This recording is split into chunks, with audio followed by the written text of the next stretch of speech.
I have a couple of interesting, we have a few clips of Adam King. We could turn the lights a little bit lower. I think you'll find them interesting. And then we'll answer some questions. I'll ask you some questions because you're so guilty, but forget it.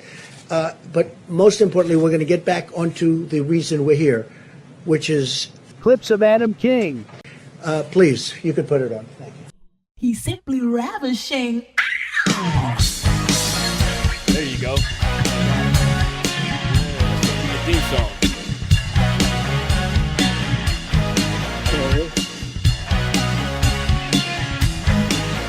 Listen to the lyrics.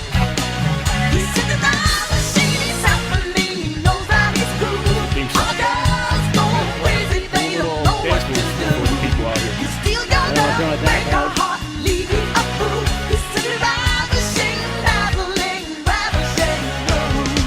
Comes through the curtain, stepping right on time. The girls won't admit it, but they know he's fine. Adam 2, what's your 20? The goddamn cheating umpires break the game. Blatantly.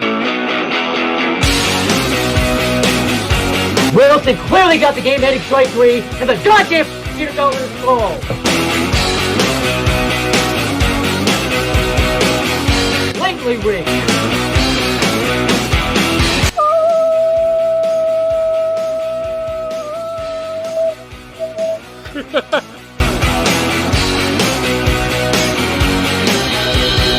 Watching his hammer. Where's the goddamn foul ball?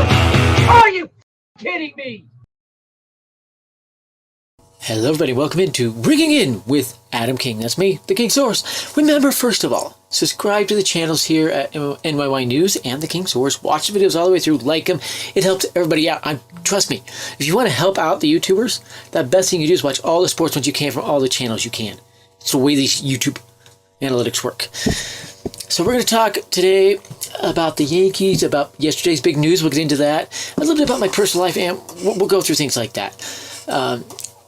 I'll start by saying with being a millionaire, my life hasn't changed yet. I really haven't got full bore into it. I haven't fully collected all the money to where I could get full bore into that or anything. And by the way, there's Mittens. Right there, making her appearance. It's my cat, my Tuxedo Tabby, purebred Tuxedo Tabby. And some people will tell you Tuxedo is not actually a breed, but Tuxedo Tabby is, or Tuxedo Minx, etc. Tuxedo in itself is not. You have to have the second word in there. A little bit about cats for you peoples. So, yeah. It's probably going to be a few months, maybe next year, before I fully settle into the millionaire lifestyle. Leave it at that. Some people have been asking me, have famous people been contacting me? I'll leave it at that. I'm not going to go to names or anything. Will I reciprocate those contacts and build friendships ever? Guess as good as mine right now. We'll see. So, yesterday's big news. CBS Sports broke it. I dropped it. Ken Rosal and Passan confirmed it today that Juan Soto will be available via trade, and the Yankees will be the front runner out to the gates and the likely destination landing spot, because the Padres know they can go get Everson Pereira, Tyler Hardman, Drew Thorpe, and another pitcher from the Yankees that fill desperate needs with Blake Snell leaving. They will even ask likely for a back-end reliever. Would you really hold Holmes back if you're getting Soto? And you just sign Josh Hader? I wouldn't. Anyone that does is a nutcase. You do that. It's a perfect fit. We have never seen a more perfect fit in a trade here than the Yankees and Soto. Yankees, Padres, and Soto. I believe it will happen. And Trout will go to the Phillies as well. I don't think it's goes for a chance to Trout, especially with knowing Soto's available and the Yankees are going to be the front runners. And yes, the first thing the Yankees will do after completing the trade or in the trade is extend Soto. You can bank on that one. So, what are the ramifications of this? Okay. Well, I've been reading a lot of articles and stuff, and it's going to be interesting. It's going to be interesting. And it makes it so Yamamoto is so much less likely to not even funny. It was only like a 5% chance before. It might be a 1% or less chance now. Okay? Because Cashner realized he needs to allocate money to add Soto and extend him. And realize he can go get Soto and he has the pieces to do it. I read an post, I should say, like articles now, you can get those 5,000 characters in there and just have this long thing like a Facebook post. And he made all the great points. So this is the first time going into a big trade talks, the Yankees have the pieces. They have the desperate need. They just missed the playoffs to give them the fire to go do it. Judge is all but demanding it in his comments. He said big changes need to happen. He's demanding a big bat behind him. And we know the Yankees asked about Soto at the last trade deadline. Okay? So as my life changes, your life's going to change with the Yankees getting desperate. Keep that in mind. I'm still settling in. I don't know what life's going to be like. We had Soto in. We really don't know what life's going to be like when Judge has a bat behind him that can actually rip 30, 40 home runs a year in Yankee Stadium. Bat 300 on a good year. He's not even his prime yet. This is the home run of home runs. This is the perfecto piece that Cashman Hall always talking about. It's amazing just how perfectly timed this is, okay? One thing I've said in Passan's article on The Athletic, and it's not up anymore. I'm not sure why he deleted it. He might put it back up later. I don't know. We'll see. And he also did a TV bit on Fox Sports, which he talked about as well. And both things he said, there are not very many teams that will even entertain going after Juan Soto. Either they don't have the outfield spots, or anybody get him on the roster, or they don't have the pieces. And he said the O's, Rays, other teams like this have no reason to even get in the talks. He said the Rangers will get in the talks, but they don't have the impetus to go get him because they need pitching, not hitting. Okay? He talked about the Dodgers, said they're not trading within the division or really the NL, so it really narrows it down. The Yankees should not let Soto go to the Red Sox. And Soto doesn't want to be a Red Sox. He's a lifetime Yankees fan, and it's inevitable to be a Yankee at some point. He's not extending. He's going to be traded to the Yankees this offseason or sign with them the following.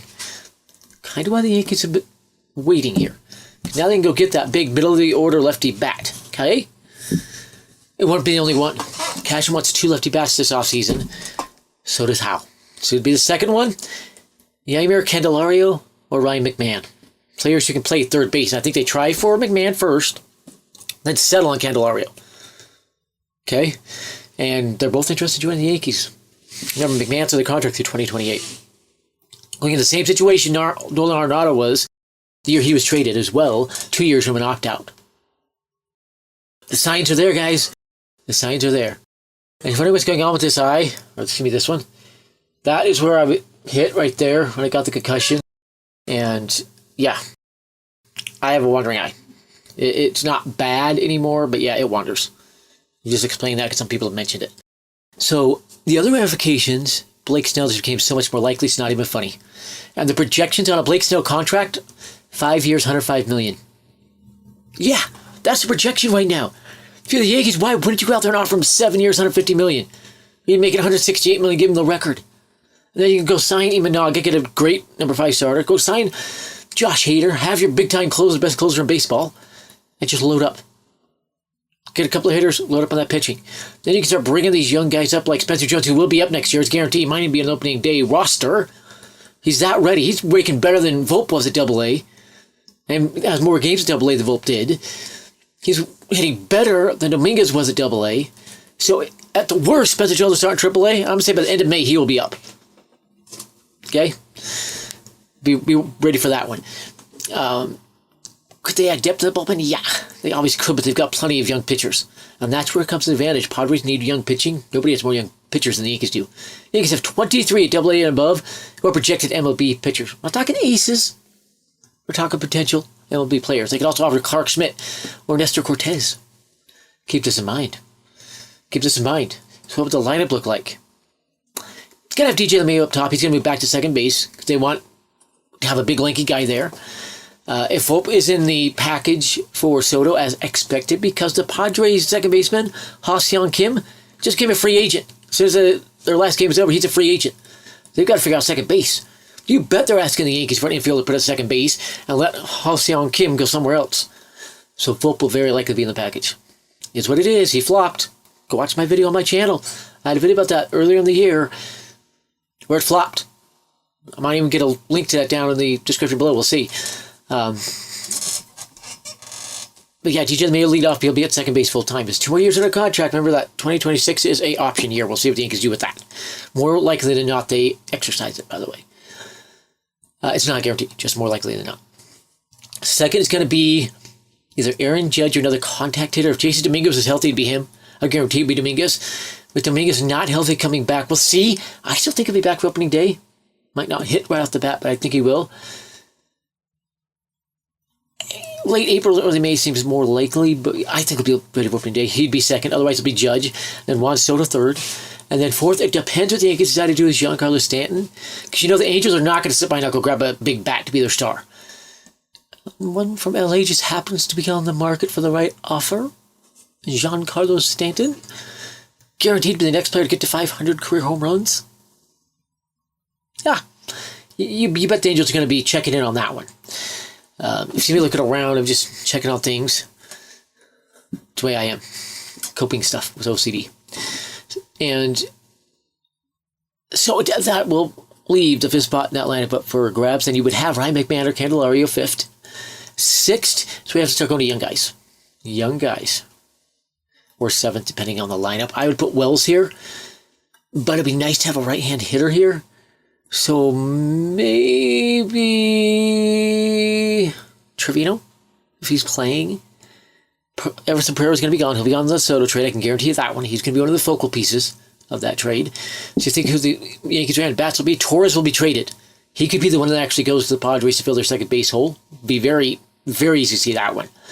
Pereira and Torres leading that one. He'll be gone. And Torres is demanding, I think it's $18.8 million for 2024. Yankees ain't doing that. Hal's not signing up for that. I can tell that right now. Just not happening. So where did the lineup go from here? I think Trey Sweeney would come up play shortstop. Trey Sweeney's raking at Double-A. Lefty bat, 6'5". He's going to get everything. You have DJ and Sweeney up the middle. Nothing's getting through. Nothing's getting through. You have 3 Gold Glovers again if you got McMahon or Candelario. They both have a Gold Glove in their career. McMahon's just about 4 or 5 years ago.